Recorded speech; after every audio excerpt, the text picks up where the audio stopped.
Hey, for Saturday, September 12th, 2020. Hey, this is the Pro and Con Show, and I am your host, Michael James Ott. Welcome to the show. So, yeah, I do the show. A lot of people would say, well, he's jousting with windmills. Was that Don Quixote or something? Yeah, maybe not. But you never know when the spark is going to cause the flame, or the spark is going to cause the explosion. And this is me. The Pro and Con Show is my attempt. I'm sparking, hoping that the concepts of all of us being better citizens, to be better informed, to look at issues in a longer term, in a better, more open, more considered way, so that we're considering the pros and the cons, the good and the bad, the for and against. Pro and Con Show. So here's the spark.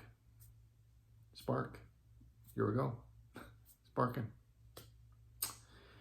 So today's show, I want to talk about the Peace Corps.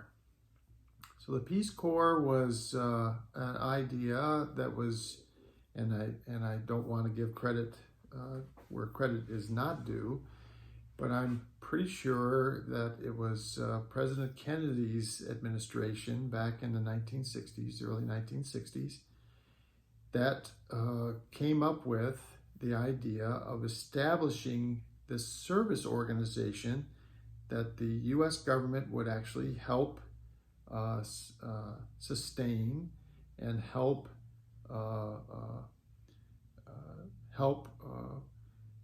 disperse around the world, in helping the people around the world in all kinds of areas where they need great help. And all of us, I don't care who you are, I don't care how self-sufficient you are, all of us have had multiple times in our lives where we've needed some help.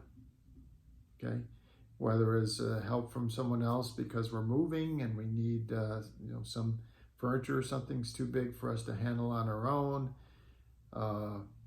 maybe a little bit of financial help. We get caught somewhere and maybe somebody steals our wallet or our purse, and we're caught somewhere without money or communications or whatever, and somebody steps forward and helps.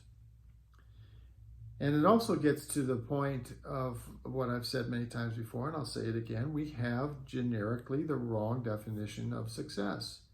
Current definition, the one that the human race has had, unfortunately for all of us, for hundreds and thousands of years, is success defined in terms of accumulation of wealth, influence, and power. And what that brings to us on a global scale, on an individual scale, on a community scale, is all of the angst, the frustration, the hatred, the competition around achieving wealth, influence, and power. And all the criminal activities and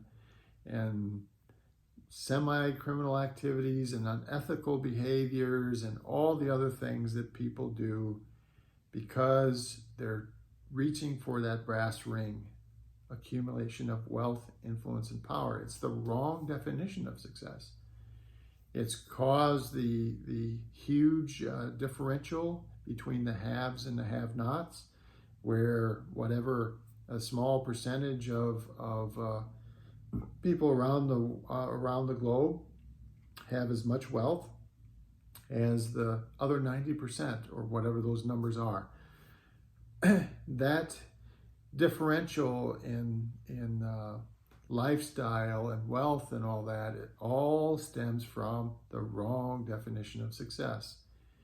Service should be the accumulation of service to the planet and the people on it. This should be the definition of success. And it's my definition. So that's why I'm speaking about the Peace Corps today. let's talk about the Peace Corps a little bit here.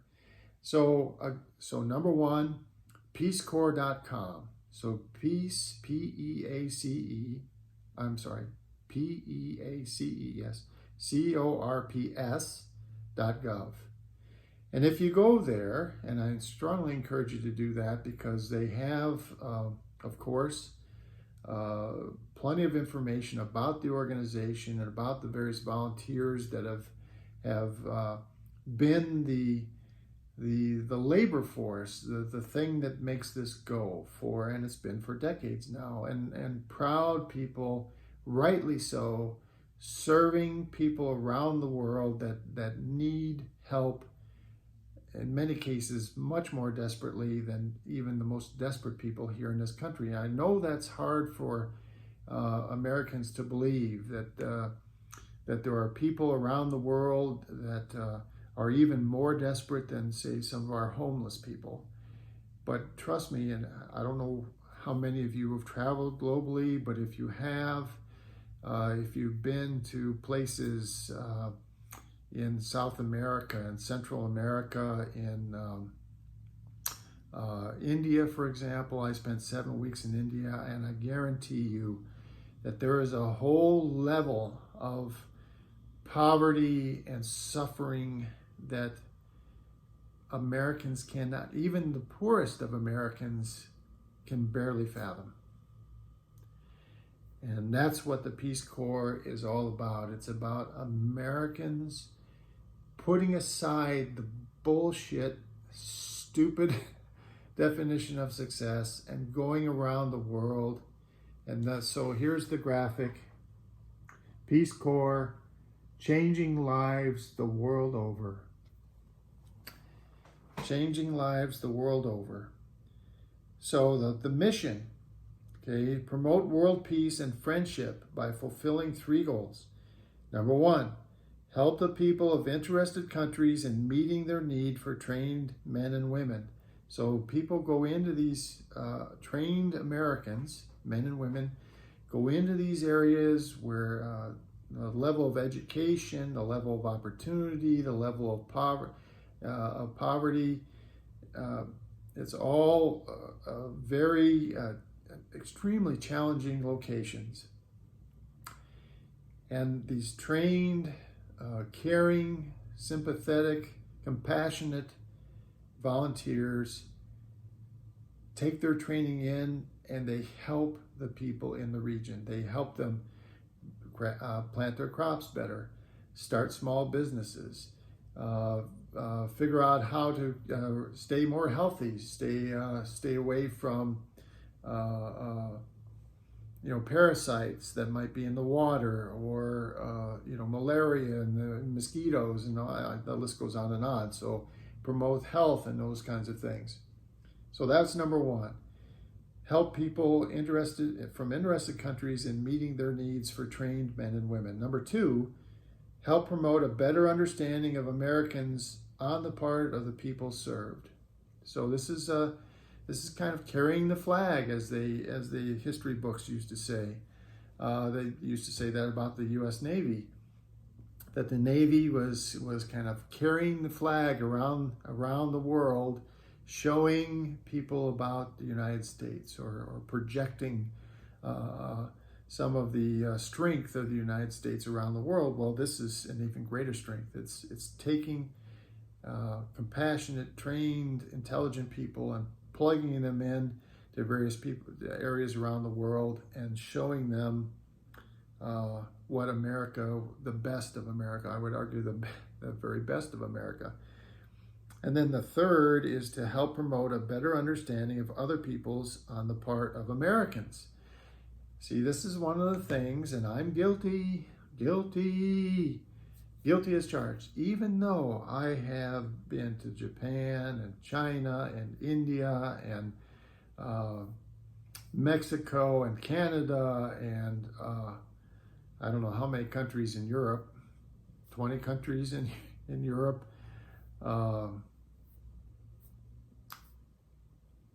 Even though I've traveled and I've seen and I've talked to all these different people, still on a daily basis ignorant of world events, have a tendency not to pay too much attention to the latest flare-ups of rioting in France, for example, or maybe the latest civil war in some of the more impoverished, like the Sudan, or other places, Middle East, Africa. The list goes on and on and on.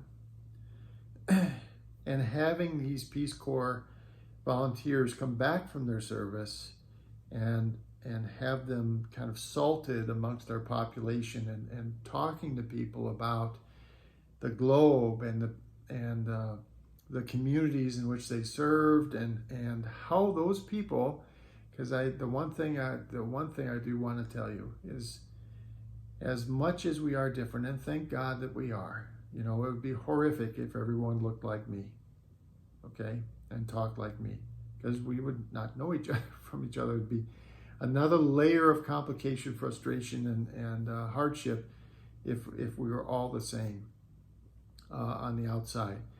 But I tell you, fundamentally, and regardless of religion, regardless of color of skin or location around the globe, people, they want to be respected for who they are. They want just basic opportunity to do better for themselves. Just the opportunity, a fair, honest opportunity to do better for themselves.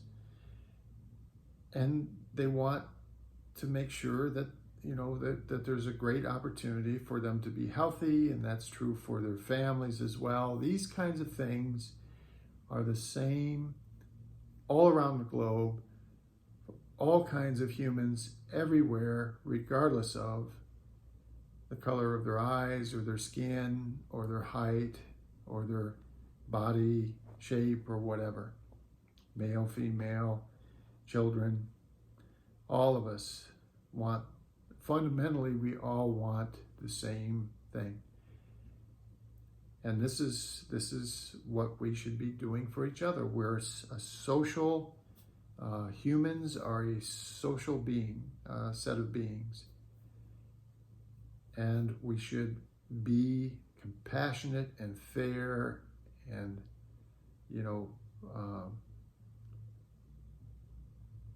do everything that we can to promote the basic tenets of fairness and equality and freedom all around the globe. And to understand, and within our own shores, having these volunteers come back through the Peace Corps and other organizations, and not being just putting on blinders to what's going on around the world, but to take an active role and appreciate what's going on around the world, and try to mitigate the suffering, not just in our own countries or in our own neighborhoods, which we for sure should work on, but also the suffering and the issues around the globe. We are a global species. This is one planet, one home, and we need to take care of it together, and we need to take care of each other, regardless of where we are on that globe. So that's the Peace Corps. Look it up. They have nice, wonderful little videos that you can watch and understand the different locales that these people are and the different projects that they're working on. It's great, and I would strongly encourage you to do those things. Gain some understanding, and if you're willing to, apply to be a volunteer. I did. I have. And I'm waiting, fingers crossed, to see whether they'll let me. I guess I've heard that's a pretty stringent, very selective process. I hope I make it, because I would love to go somewhere and serve humanity in some of the most challenging areas in the world. For the Pro and Con Show, my name is Michael James Ott, and until the next show, as always, bye for now.